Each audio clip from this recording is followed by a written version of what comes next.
closed captioning provided by Beaufort County.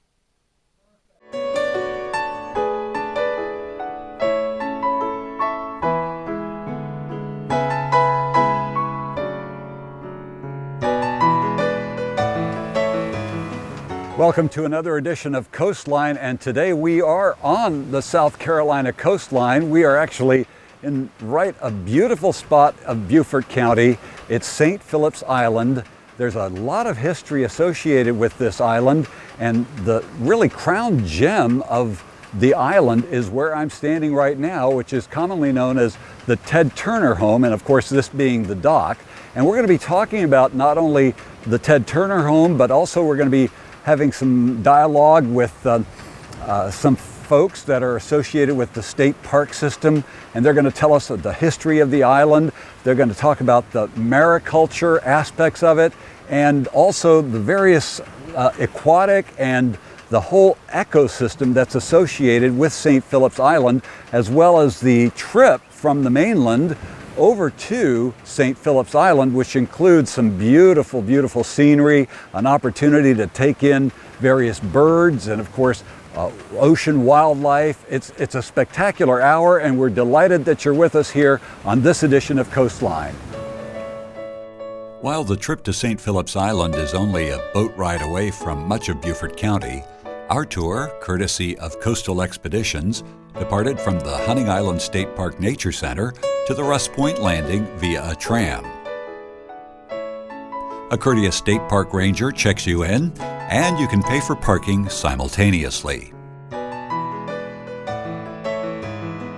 The 30 to 45-minute boat tour to St. Phillips Island is a naturalist-led eco tour along the Story River to the St. Phillips Island dock. This boat tour takes us from the Fripp Inlet to the Trenchards Inlet. Between Hunting Island and St. Phillips, so St. Phillips is going to be this island that's straight ahead of us here on the horizon with that kind of rolling tree line. Just to kind of update y'all on a lay of the land, we've got Old Island that's behind us here. This is a wildlife management area that's run by the South Carolina Department of Natural Resources. So that's about 3,000 acres of protected land there. Just on the other side of this hammock island, this tree line that's close to us here, is going to be Pritchard's Island. So we just reached the end of Fripp Island here. It's going to transition into Pritchard's, and then it'll go Capers Island and then St. Phillips ahead of us.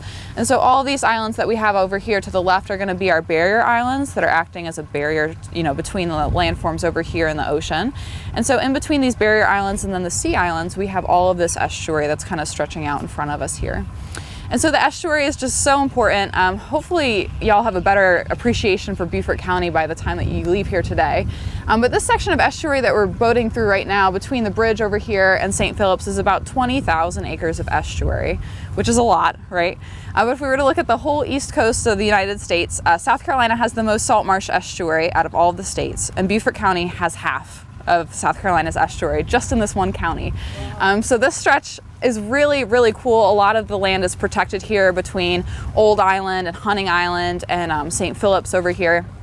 What we can really see right now is kind of the more terrestrial version of the estuary. So we're kind of seeing all four components that I like to talk about kind of exposed right now.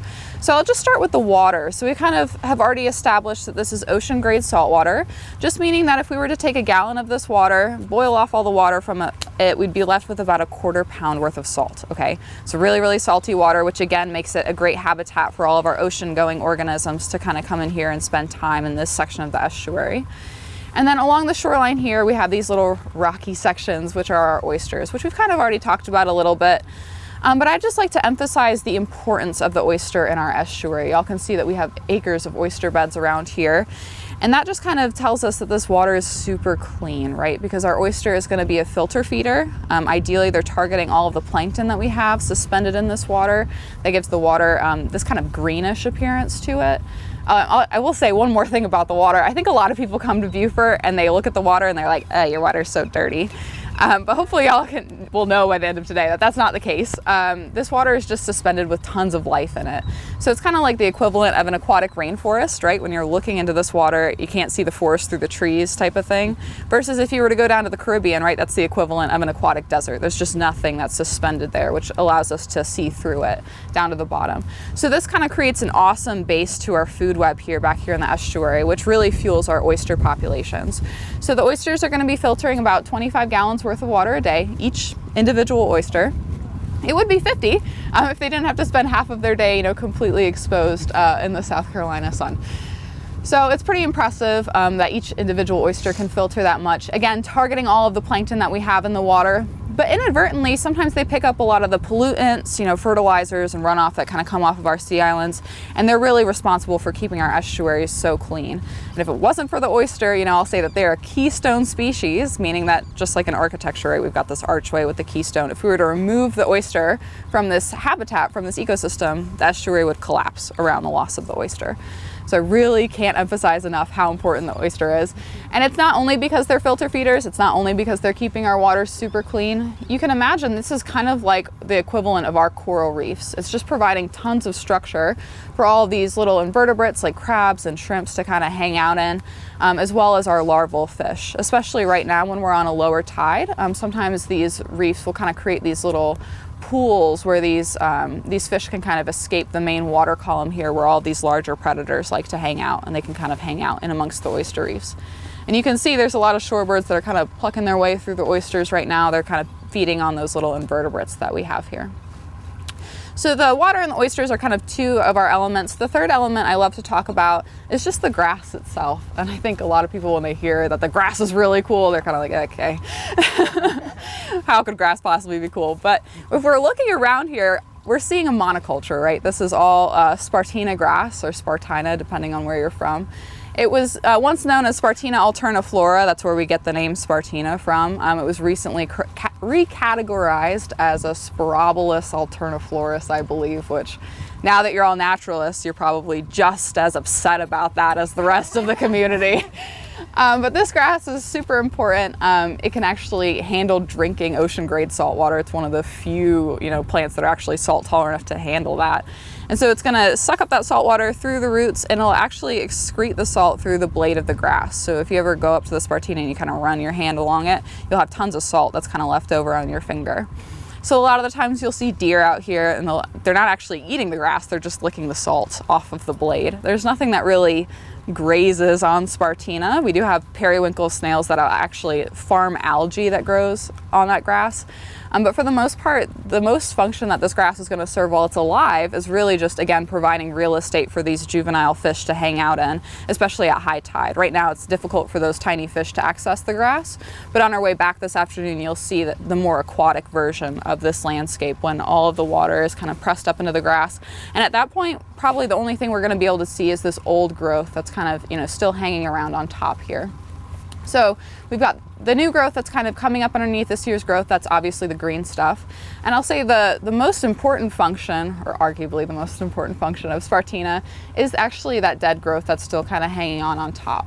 So that's going to form what we call rack or rackage. And so as that Spartina breaks off, it's actually going to break down and form detritus, which again fuels like a lot of these smaller fish. It's like essentially baby food and food for all the crabs that live back here as well. But when that rack kind of knits together and forms these little barges that float through our waterways, it kind of creates these little sanctuaries for the fish. When they get pulled out of the grasses, they can then hang out, underneath that rack and try to escape from those larger predators. And then sometimes the rack, it's going to make its way out, from our rivers. It's going to make its way out into the ocean and then get deposited on the high tide line of our barrier islands. And so that's really important, because if you think about it, we've got all of this, rack, these reeds that have kind of formed here on the high tide line. We've got all of the sand that's blowing across the beach, and now it's going to start to accrete on this rack. And so that is the first step for dune formation, which I'm sure y'all know the dunes are our, first line of defense for any storm that comes off the Atlantic. So, the Spartina grass, while there's not a lot of biodiversity with the grass out here, the Spartina then has to fuel a really high functional diversity, just meaning that it has to serve a lot of different niches and a lot of different roles to kind of, help the estuary and the ecosystem that thrives back here. So that's our third element. Our fourth element is just this pluff mud that we have here. It's essentially like a biogenic ooze. If y'all have ever interacted with pluff mud, I guarantee it's not an experience that you're likely to forget anytime soon. You can be walking through it and be up to your ankles and then take one step and be up to your waist, like with no problem. And so this mud is home to tons of different fungus and bacteria and algae that kind of helps break down that detritus that's formed by the Spartina grass that we have here. And so you can also imagine too, it's just the byproduct of the Appalachian Mountains being eroded over the last several million years and kind of making its way down through the state. So it's really, really fine. It's kind of just spent the last, like I said, several million years just eroding into this really fine particulate. And it's also full of nutrients. It's got tons of phosphates in it, tons of nitrates, which again kind of helps fuel the estuary that we have back here. So as we're kind of going through the end of the Story River here, we're going to get to Trunkard's Inlet. We're going to cross that inlet and then get into Three Sisters Creek. That'll actually take us to the dock on St. Phillips there. All right, let's go ahead and pick up some more speed. We made sure to bring at least 2 water bottles per person for the trip. Coastal Expeditions recommends getting more water than you think you'll need.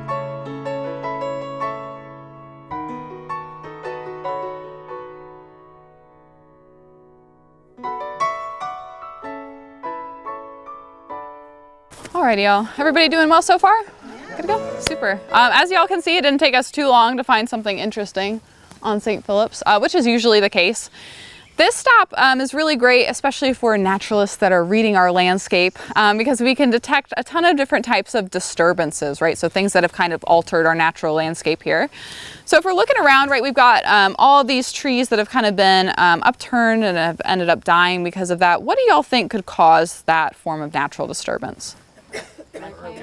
Hurricanes, yeah, microbursts, even some of our severe thunderstorms, nor'easters, tropical storms that come in this area are strong enough to do this sort of damage. And so this kind of just tells us that we're still near the edge of our barrier island, right? The edges of our barrier islands kind of bear the brunt of a lot of those storms that kind of come in and help protect the interior that we're going to get to here in just a moment. And so, you know, it's not great news for the tree that gets uprooted and subsequently dies from one of these storms. It does put a lot of nutrients back into the soil, feeds a lot of different fungal communities that are kind of hanging out in this area. And it does provide a lot of shelter for different animals that like to access both the maritime forest that we're kind of in right here and the estuary, which y'all can see we're kind of transitioning out of, still at the edge of this habitat. So just kind of keep your eyes peeled. St. Phillips has a ton of what we call these dynamic edges, where we have these 2 habitats that are kind of blending into one. And so as we're going along here, you'll be able to kind of see as we transition from one habitat to another, and I'll kind of talk about that a little bit more at the second stop here. But right here in front of us, right, we've got this disturbance where the southern red cedar has kind of been uprooted here, and it's kind of pulled to the surface another form of disturbance. Does anybody know the name of this structure, what this could possibly be? Okay, let's start from square one. Just looking at it, it's a lot of oyster shells, right? And we learned that on the boat that this is not where oysters grow. They don't grow in the root balls of trees in the middle of the woods. They grow out in the estuary. So the first question that should come into your head is like, okay, who or what put the oysters here? As far as I know, the raccoons that we have on the island are not this organized. They do not put all their shells into a little pile like this. And it's not the remnants of one of Ted Turner's famous oyster roasts or anything like that. This is actually a Native American oyster midden, so M-I-D-D-E-N. And it's essentially just a Native American garbage dump. They would come to the edges of these islands and put everything that they were done using into these piles like what y'all are seeing here. So it's obviously a lot of oyster shells. We do have some quahog clams that are kind of sprinkled in there, as well as some whelk shells. If we were able to excavate this a little bit, we might find pieces of pottery, maybe like old arrowheads, deer skeletons, turtle shells, really anything that they were done with, they would put into these piles. Unfortunately, we can't excavate it due to the easement that's kind of on the island, protecting it from any sort of disturbance caused by us. But we can still learn a lot about the Native Americans just by looking at the pile the way it stands right here in front of us. So obviously they were eating a lot of oyster shells, or a lot of oysters, I guess I should say, leaving behind the shells, which to us that really doesn't sound like that big of a deal. I'm sure most of us go through this many oysters in a week when we're in the peak of oyster season, right? But if we kind of look at the history of Native Americans before they arrived to the Low Country, they were a very nomadic people, right? They were kind of following around these huge herds of elk and buffalo and deer, because that was not only their main source of protein, but also their main source of resources, right? Since they used all part of the animal that they killed. So they were kind of picking up and moving every few days or so, following around these big herds until they came to the Low Country. You know, they kind of stuck to that nomadic lifestyle for a while, until they discovered, you know, the resources that the oyster provides. And so they kind of switched from that nomadic lifestyle to a more sedentary lifestyle, kind of mimicking the oyster in a way, right? We know that the oysters don't really move at all throughout their lifetime.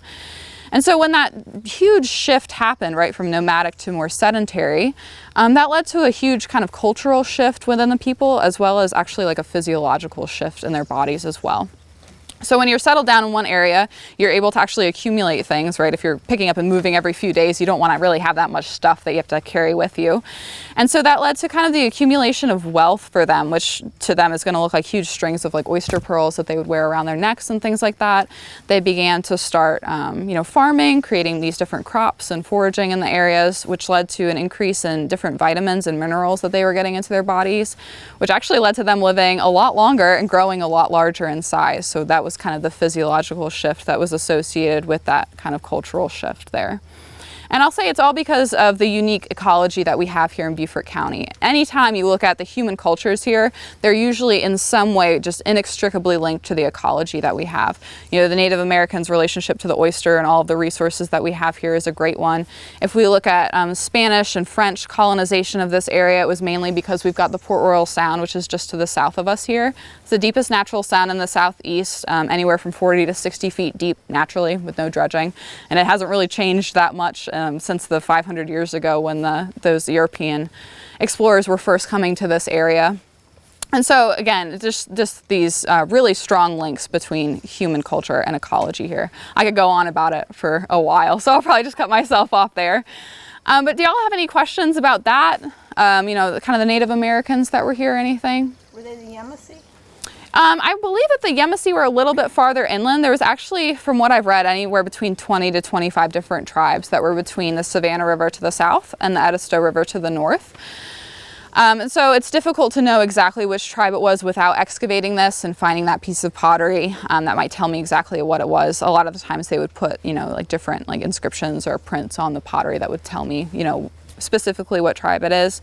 It could have been the Edisto or the Kiowa. I know that those were pretty predominant coastal tribes, but again, it's hard to know with certainty. All right, so if we're able, you know, to look back at the human history on St. Phillips, obviously the Native Americans were the first people here. As far as the deeded history goes, we know that Nancy Sylvan was a lady who bought the island in the 1940s for $10,000. And she was leasing it out for a couple $1,000s a month for people to kind of come out here and use the island recreationally for fishing, hunting, camping, things like that. And so she ended up selling it to a group of 4 businessmen in 1974. And I'm not sure what happened with them. I don't know if they came out here and they looked around and they were like, nope, this is not what we signed up for. Because they ended up selling it that same year to a man named O. Stanley Smith. And Mr. Smith was actually a really important stakeholder in the history of St. Phillips because he wanted to build a bridge from St. Helena, which is just behind us here, out to St. Phillips with the intent of developing the island. So luckily, I believe it was the Coast Guard and the Environmental Defense League and a few other organizations kind of shot down the bridge idea. And so he ended up selling the island in 1979 to Ted Turner. And so a lot of the property that he purchased, he would actually put under easement to prevent development in the future in the event that he was to sell the property. And so that's what he did with St. Phillips. St. Phillips is actually the first easement that's held by the Nature Conservancy in South Carolina. So it's really special to them for that reason. He also had the National Park Service come out here and they designated the island a National Natural Landmark. So it's one of only 6 that we have in the state of South Carolina. It kind of looks like a Ruffles potato chip. It's got all these ridges that kind of run parallel. There's about 21 ridges total. And they're just ancient dune ridges that formed when the island was first created. So the whole time we've been in the tram, we've been on top of one of these dune ridges, and then y'all can see there's another ridge just across the way here. And the ridges are pretty significant because that constitutes all of the high ground that's actually considered St. Phillips, which is only about 1,000 acres. If we were to look at the easement, though, under the Nature Conservancy, there's about 4,600 acres that are actually protected under St. Phillips. And so the remaining 3,600, other than the 1,000 that's high ground, is going to be either estuary that just surrounds the island or these low-lying troughs that are in between the ridges here. And so the troughs are pretty significant. You know, you guys can see here that this is a freshwater pond that stays pretty full for the most part during the year. It's fed by rainwater though, so if we do go through a drought event, it will kind of dry up. That happened last summer. I think we went a couple months without rain out here actually. And so the freshwater pond was probably only like this big. It was more like a freshwater puddle in reality. And so there was like all of these animal tracks that were going to and from this puddle, because if you can imagine, right, freshwater is kind of like an oasis in the middle of this big saltwater desert. So it's a really important resource for all of the animals that live here and a lot of migratory species that are kind of moving up and down the East Coast depending on the time of year. And so if you can imagine, that's a ton of different ecosystems then that are on St. Phillips. And as we're kind of going along here, you'll be able to see we kind of reach the end of this ridge and we'll kind of start to weave in between the ridges. And the troughs, you'll notice, will start off pretty fresh and they'll get like a little bit saltier and a little bit saltier until we hit the ocean, which is just about as salty as it gets. So kind of keep your eyes peeled for those changes in the ecosystem as we're going along. That's kind of the first category that I'll talk about. The second category is actually just the forest itself that makes St. Phillips so special. This is an old growth maritime forest, just meaning that it's never been harvested, never been timbered or anything like that. It's actually original to the island, which is pretty rare. I believe in South Carolina, it's like 10% of our land is virgin growth. And to have that on a barrier island especially is pretty special. Since the time that colonists began arriving to this area, humans have been clear cutting these islands. Back then it was for crops and farms, and now it's for resorts and golf courses and things of that nature. So to have something that's still intact that we can actually get a truck and tram through to actually visit is pretty special. And so just looking at it, sometimes it's hard to look at this and say, ah, yes, clearly this is an old growth maritime forest. But there's actually a few characteristics that we can look at here that actually help us determine that. So if we're looking at forest succession, which happens in forests all over the world, they kind of have these different levels that they go through before they reach that trophy status of old growth.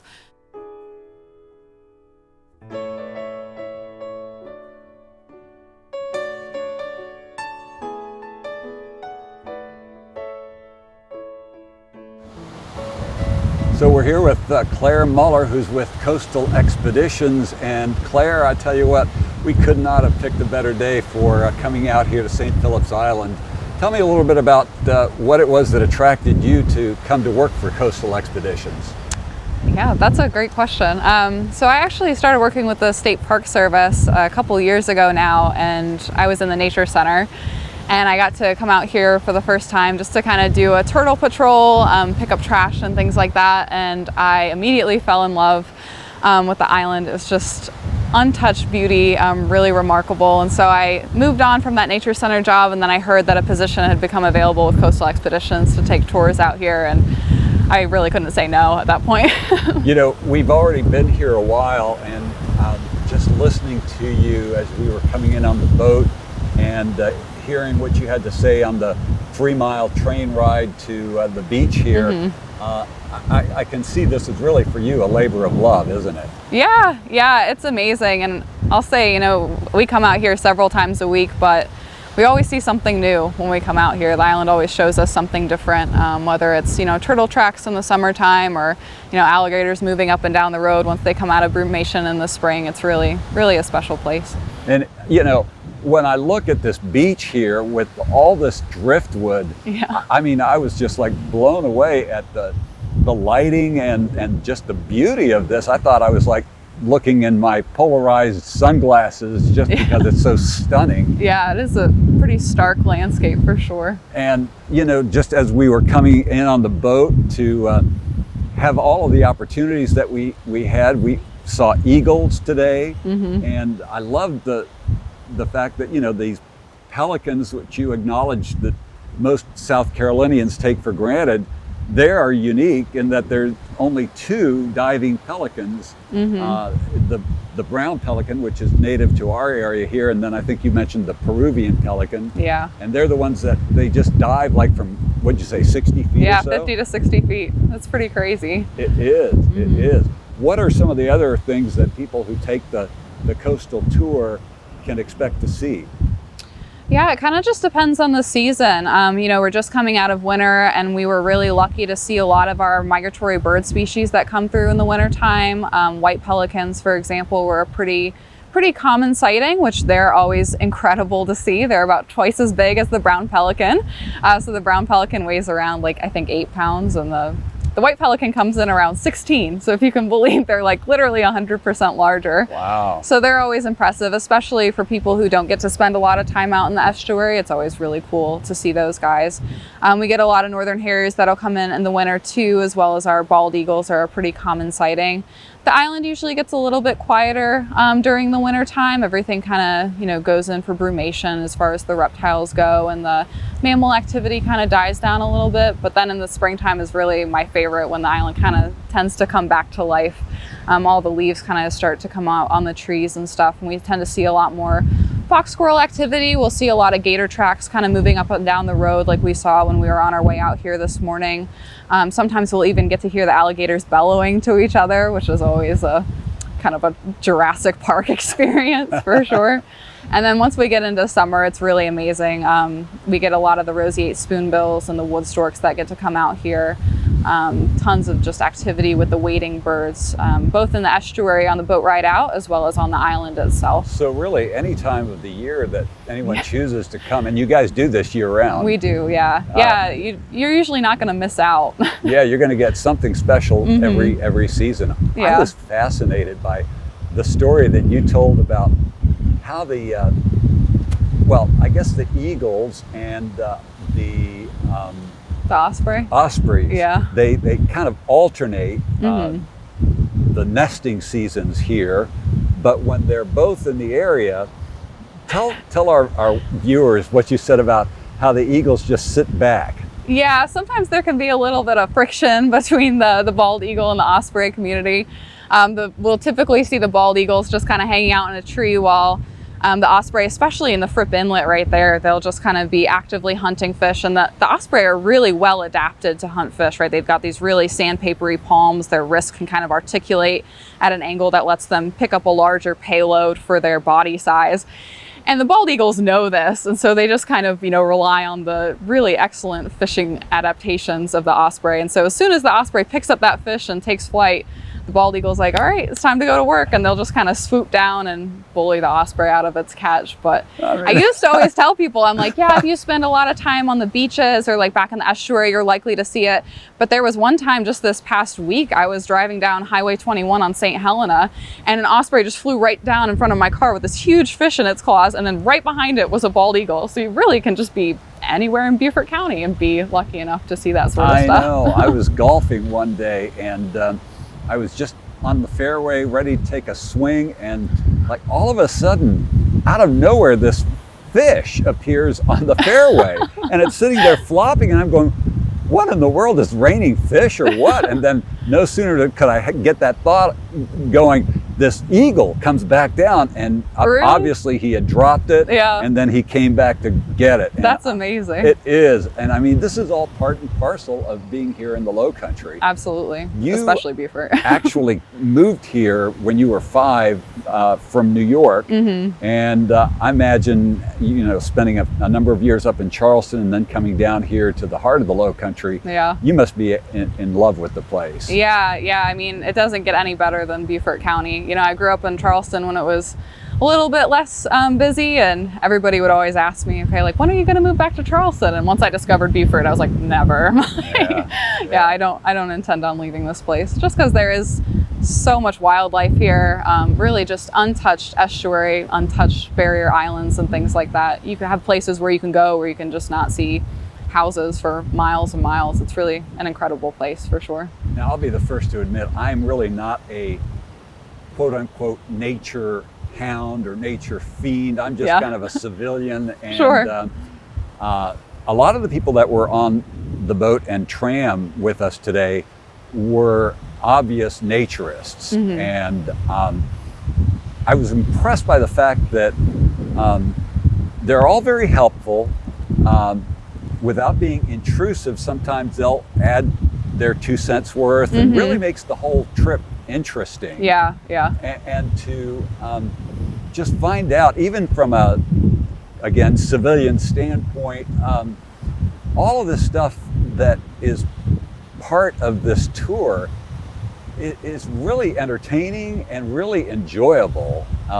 So I would recommend this for both naturists as well as, you know, the typical person that works a 9-to-5 office job. For sure. Yeah, it's definitely one of those trips that makes something that seems very wild a little bit more accessible. You know, I'm here with you the whole time. I'm like able to kind of like walk you through everything that you're seeing and kind of give you like an introduction to both the island and, you know, the Low Country Beaufort County as a whole. But I'll say that's definitely like one of the cooler aspects of my job is when we do get people out here, both who know their stuff and don't know anything about nature, because I feel like I honestly can learn from both of those people. You know, they give me feedback about what they think is interesting or what they haven't experienced before, and it's honestly just like kind of experiencing the island for the first time all over again when I get to have those people come out with me, for sure. So you and your today it was Matt was your co-worker, and he piloted the boat, and then I wasn't sure whether, I think it was he that was driving the truck The as train, well. yeah. And you guys do this like every day of the week or 5 days a week or what? So in the springtime, it's going to be Tuesdays, Fridays, and Saturdays. We do a 9 o'clock tour. If that tour books up and we get a waiting list, then we'll actually open an 11 o'clock tour just to make sure that we're getting out as many people as we can on that day. In the summertime, we kind of switch over to a more tidal-based schedule just so that we make sure that we're getting people out here at low tide so that they have plenty of beach to explore, because usually the trails are a little bit too hot and buggy that time of year to really be fully enjoyable. And then, so we'll tend to go out pretty much every other week in the summertime, usually a few days in a row. And then we'll kind of switch back to that 3-day-a-week schedule in the fall. And then once it comes to be wintertime, we'll just go to it. Basically a 1-day-a-week, usually just on Saturdays. Okay, so winter. people just call coastal expeditions, and aside from the trip out here to St. Phillips Island, you've got some other activities here in the Low Country as well as up in Charleston, right? Yeah, absolutely. So our headquarters are based in Charleston. We've been there since 1992. We've got not only coastal expeditions like the Outfitter, but we also have the Coastal Expeditions Foundation, which is really involved in a lot of different I'll say nature-related projects like restoring Crab Bank, doing veteran kayaking programs and things like that. And we recently started this branch in Beaufort in 2020. And so we really originally came here with the intent of doing these trips out to St. Phillips. But like you said, we've kind of branched out since then. So we now offer dolphin tours out of Rust Point Boat Landing at Hunting Island State Park, as well as like a history and dolphin tour out of the downtown marina in downtown Beaufort too. We're also available for private charters if you have a special occasion or an event that you want to get out on the water for. Yeah, and on our way out here, we did get an opportunity to see some of those wonderful dolphins. Yeah.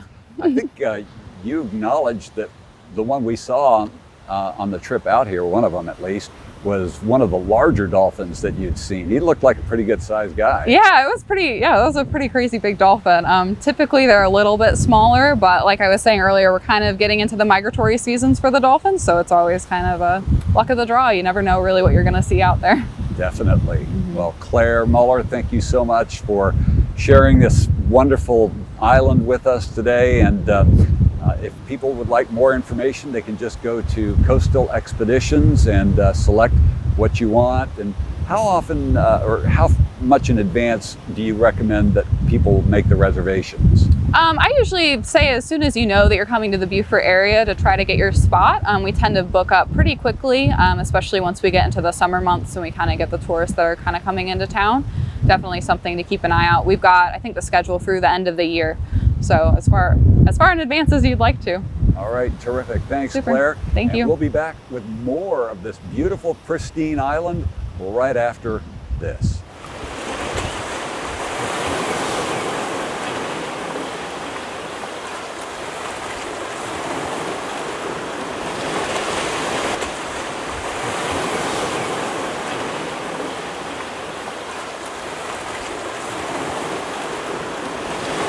The history of St. Phillips Island is really fairly interesting. It was bought almost a century and a half ago by Nancy Sylvan, and then she held on to it for a while, sold it to 4 shareholders who they had plans that really never came to pass, and they knew right away after they bought it that they weren't going to be able to do what they wanted to do. So they quickly turned it around and sold it to a fellow by the name of O. Stanley Smith.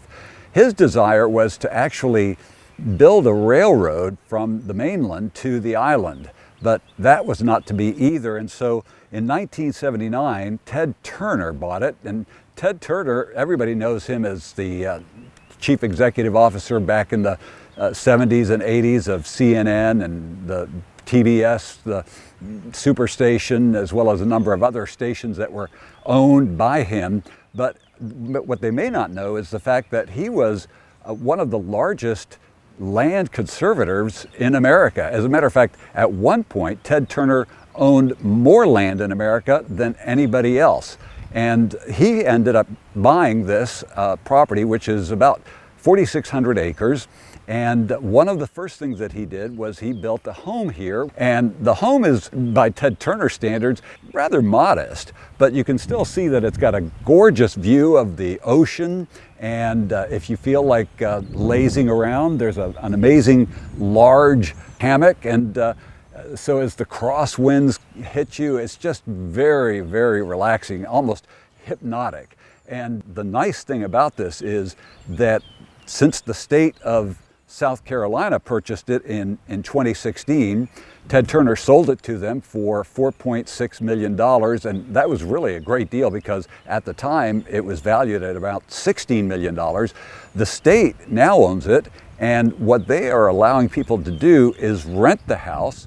You have 2 options. You can either take the $12,000 package or the $20,000 package, and really the $12,000 package in and of itself is probably the way to go. With it, you get $1,000 worth of food that they will deliver to your property here, and you get to stay 5 days and 4 nights.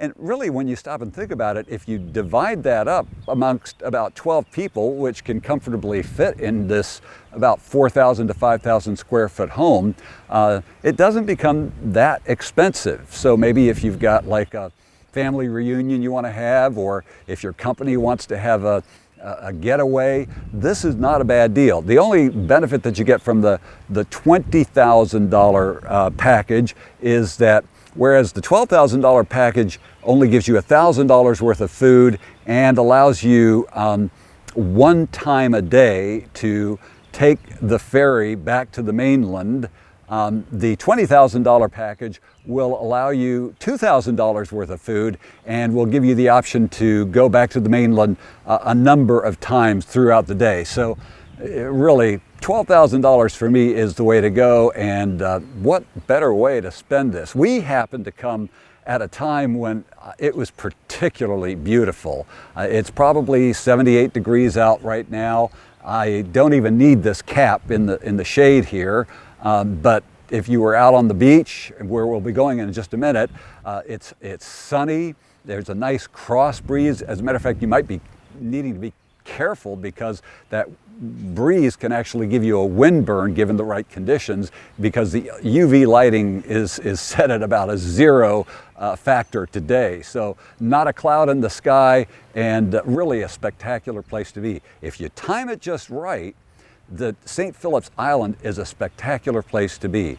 We are here now in late April, going into May, and there's very little bug activity, very little of the no-see-ums, although when you do come to St. Phillips Island, whether you're here for a day trip or whether you choose to rent the facility, they do recommend a number of things.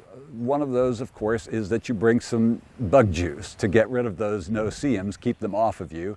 And then, of course, you'll want to take a couple of bottles of water. They do have some porta-johns around the area here, so that's not an issue. Also, you'll want to take some walking shoes and just make sure you're comfortable. And aside from that, you're pretty good to go, because the venture that we took today took off at 9 and will return around 2 or 2:30. You might even want to bring a picnic lunch with you. So lots of fun, a really great deal. If you've got friends and relatives that are coming to the Low Country and you want to take them out on something that's really unique, a day trip to St. Phillips Island is right at the top of my list.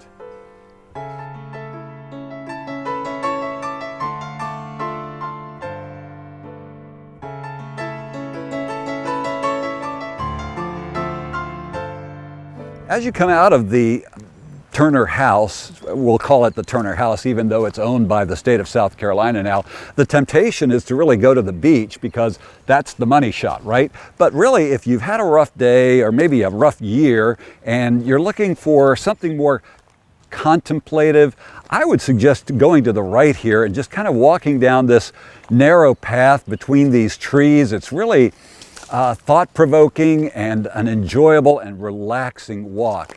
And if you've got whatever worries you have in the world, they just seem to fade away as you just take in God's beauty here in this very pristine part of nature.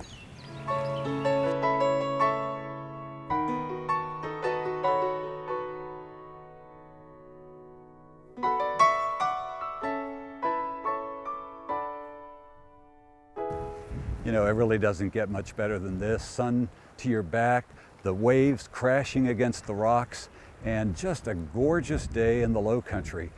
You know, one of the things as we pan over, one of the things you want to look at is all the wildlife, all the birds that are just everywhere you go. So you've got a couple of brown pelicans over there and some other smaller birds. But as you zoom further out, you see a lot of the wood that is left over from various storms. And Claire was telling us early on, it's really unfortunate, but where that driftwood all is, that used to be the roadway that the tram would take to take people over to the Turner House. It's now, just in a matter of about 3 years, eroded back, so they had to do another roadway. And that's just part and parcel of being here in an area where there's so much wave activity, and we see a lot of it, of course, at Hunting Island and out at Fripp and places like that. But one of the things that we probably won't see, unlike those areas, is there won't be any beach renourishment here. So the tide is constantly shifting the sands and causing the coastline to always evolve. And so what we see at St. Phillips Island is really a micro system, an ecosystem that is alive. It's constantly moving and constantly receding and growing depending on how the waves move. And it's just beautiful to take in all of this wonderful, wonderful gift of the state of South Carolina to anybody that wants to come out here and enjoy it.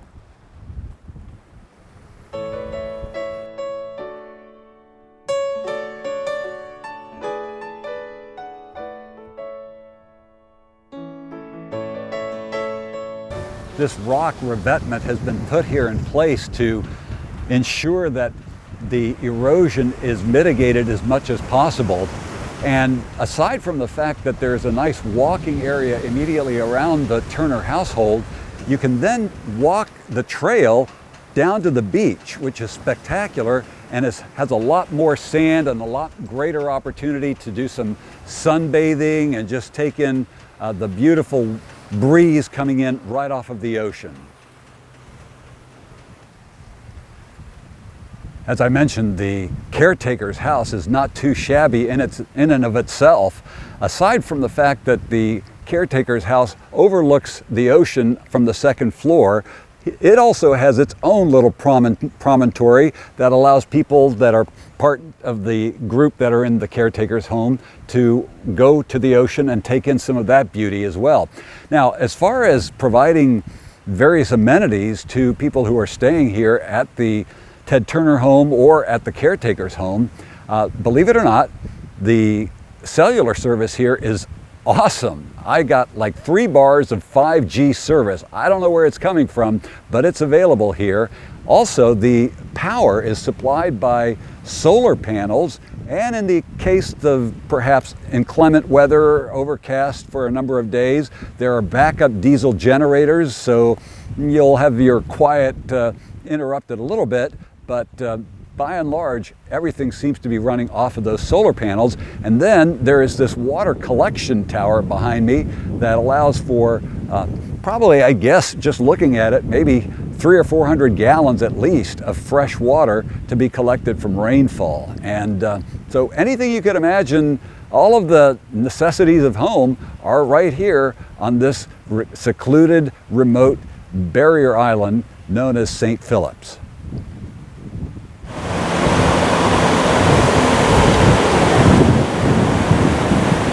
So much to do at St. Phillips Island, whether you're here for just a day trip or whether you're one of the lucky ones who chooses to go ahead and rent the Turner Cottage for $12,000 or $20,000. By the way, I didn't mention earlier, but the $20,000 option does get you privacy as opposed to the $12,000 option, which will get you probably tourists every so often coming and walking around the property, much as we did today. But we're now on the beach, and the tide is beginning to go out, and behind me you can see that as the tide goes out, you really have a nice access to a large sandy beached area where you can go ahead and sunbathe and maybe have your picnic out there, and if it's warm enough, dip your toe in the water. So it's just a great experience here at St. Phillips Island.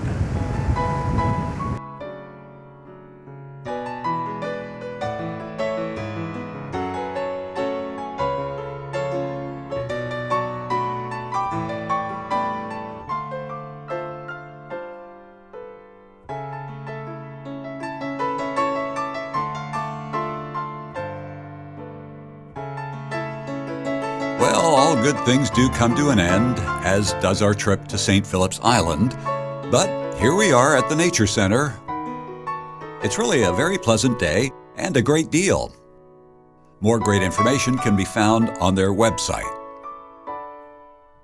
The trip is about $65 per person, and then you pay $8 per person for parking at Hunting Island State Park.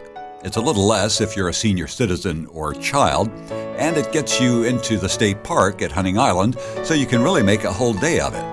Again, we want to thank Claire and Captain Matt from Coastal Expeditions.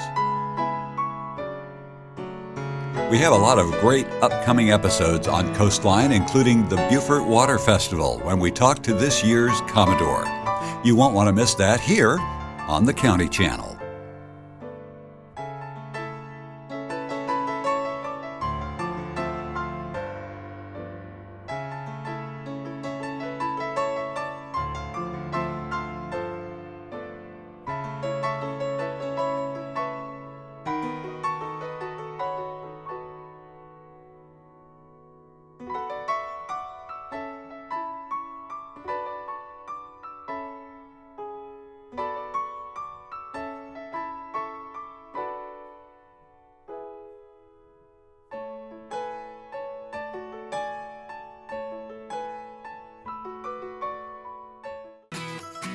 The County Channel is also available on video on demand.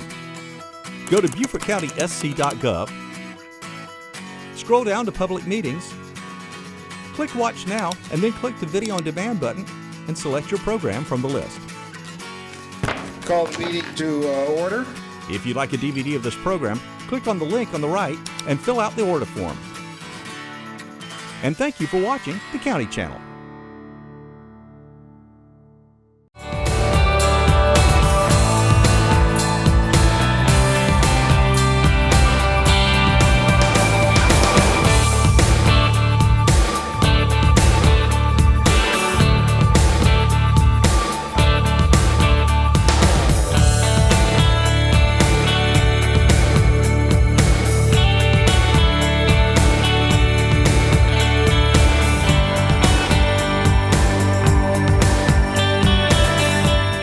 The one-stop shop is located in the administration building on the second floor in room 225. Before the one-stop shop, people didn't like that you had to go upstairs, downstairs, and possibly once you were upstairs, you had to go back downstairs to see another department. So with the one-stop shop, we consolidated those so it's one location, the business license department and the building codes department. It's literally one stop for your permitting and licensing.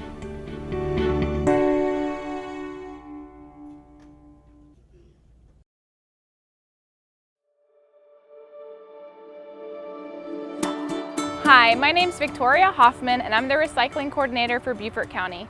Today I'm going to provide a quick Composting 101 tutorial. Composting is a great way to divert food and yard waste from landfills, and it's wonderful for your plants. A few reasons why we like to promote composting are the EPA reported more than 63 million tons of food waste sent to landfills in 2018. In South Carolina, about 30% of waste taken to landfills is yard waste.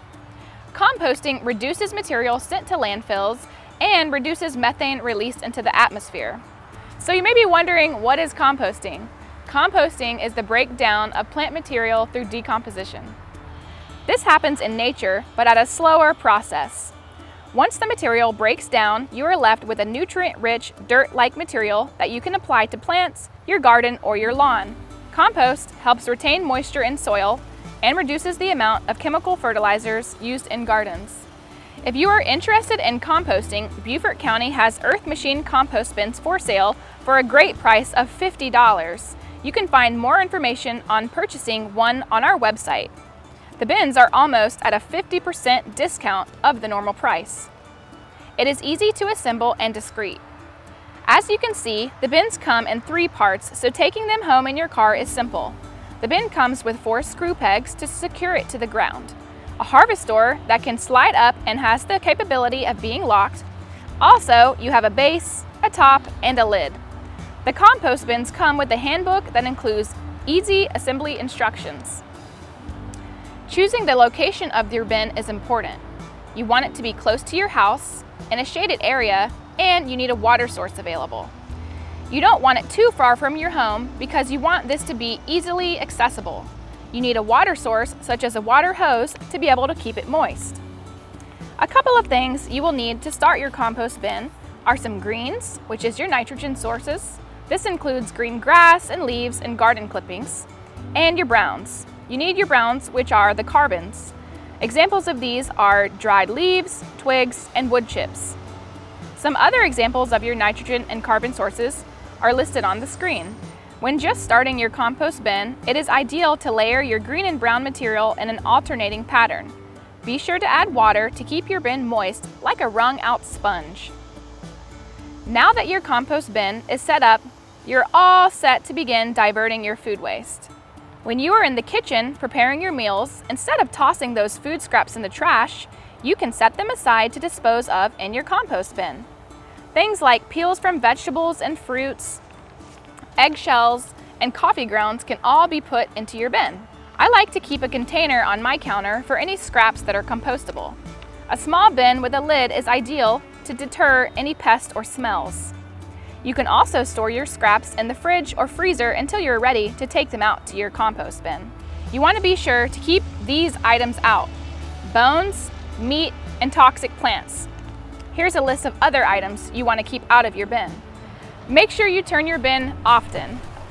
I like to use a pitchfork and work my way around the bin through the top.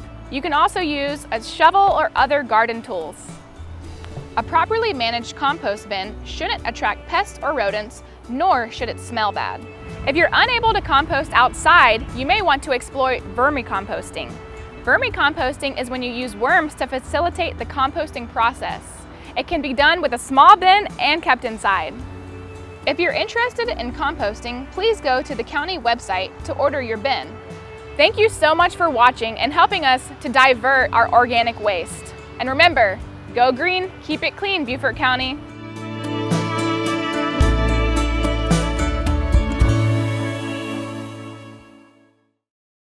Beaufort County strongly encourages local, small, and minority-owned businesses to submit a new vendor application to its purchasing department. The application and vendor guide are available online, along with information about current business opportunities. Visit www.beaufortcountysc.gov click on I Want To, view bids and RFPs under Business Services. Vendors must be registered with the county in order to respond to solicitations. Quotes, bids, or proposals submitted by businesses that are not registered with the county will be rejected. Registered vendors receive email notifications when new solicitations pertaining to their area of interest are posted to the website. Thanks for watching the County Channel.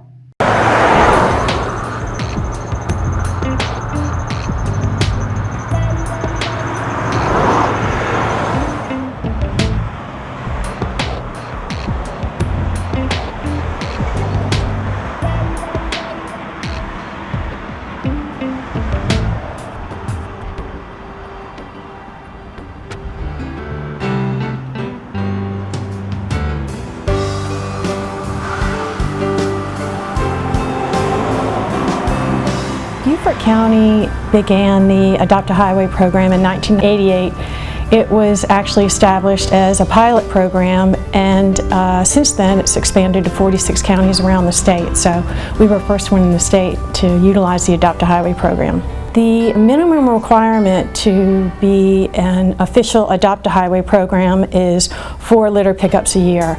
But we have such great volunteer groups that many of them choose to conduct monthly pickups because they realize that litter is like a domino effect. Once it starts to pile up, it just continues to increase and increase. So they want to stop the litter pileups and know that if they don't get out there within a reasonable amount of time, it will just continue to grow and grow and grow. So I would say that 1/3 of our groups go out monthly.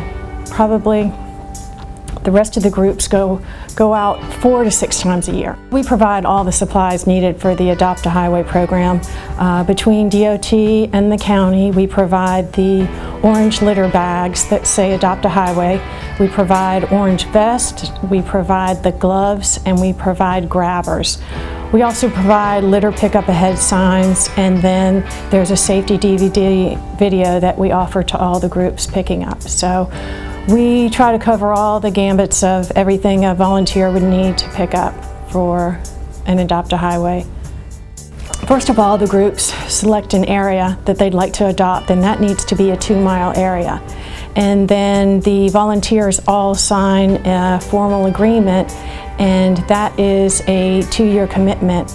And once that's then sent to the Department of Transportation, and once they approve it and the group conducts a litter pickup, they will then order a sign in recognition of the group.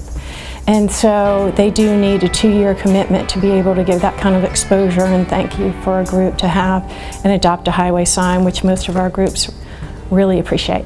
We're always adding new groups, and then some groups are also dropping off, but I would say our numbers are increasing. I think that people are realizing that litter is such a critical problem and that the state and the local governments don't have the resources to pick up litter. So they are now, they're taking action and responsibility for cleaning up for keeping our community clean. And so we are adding groups, and we just have a wonderful group of environmental stewards in our counties. There are groups that have been with us from 1988. They just realize the impact if they don't pick it up. For instance, within this last year, we picked up, our volunteers donated 4,000 hours, and just within the last year, they picked up 80,000 pounds of litter. So you can imagine over the last 20 years, if that had not happened, how much litter would be piled up on the road. Most of our cleanups take place early in the morning, so that's why it's so critical that people realize these Adopt a Highway programs play such an important part in keeping our community clean, because they're usually out there early in the morning and people don't see them. The positive impact of the volunteer work through our volunteers, it increases economics on many levels. So volunteers together to address the problem of litter in a viable way to benefit all of the residents of Beaufort County.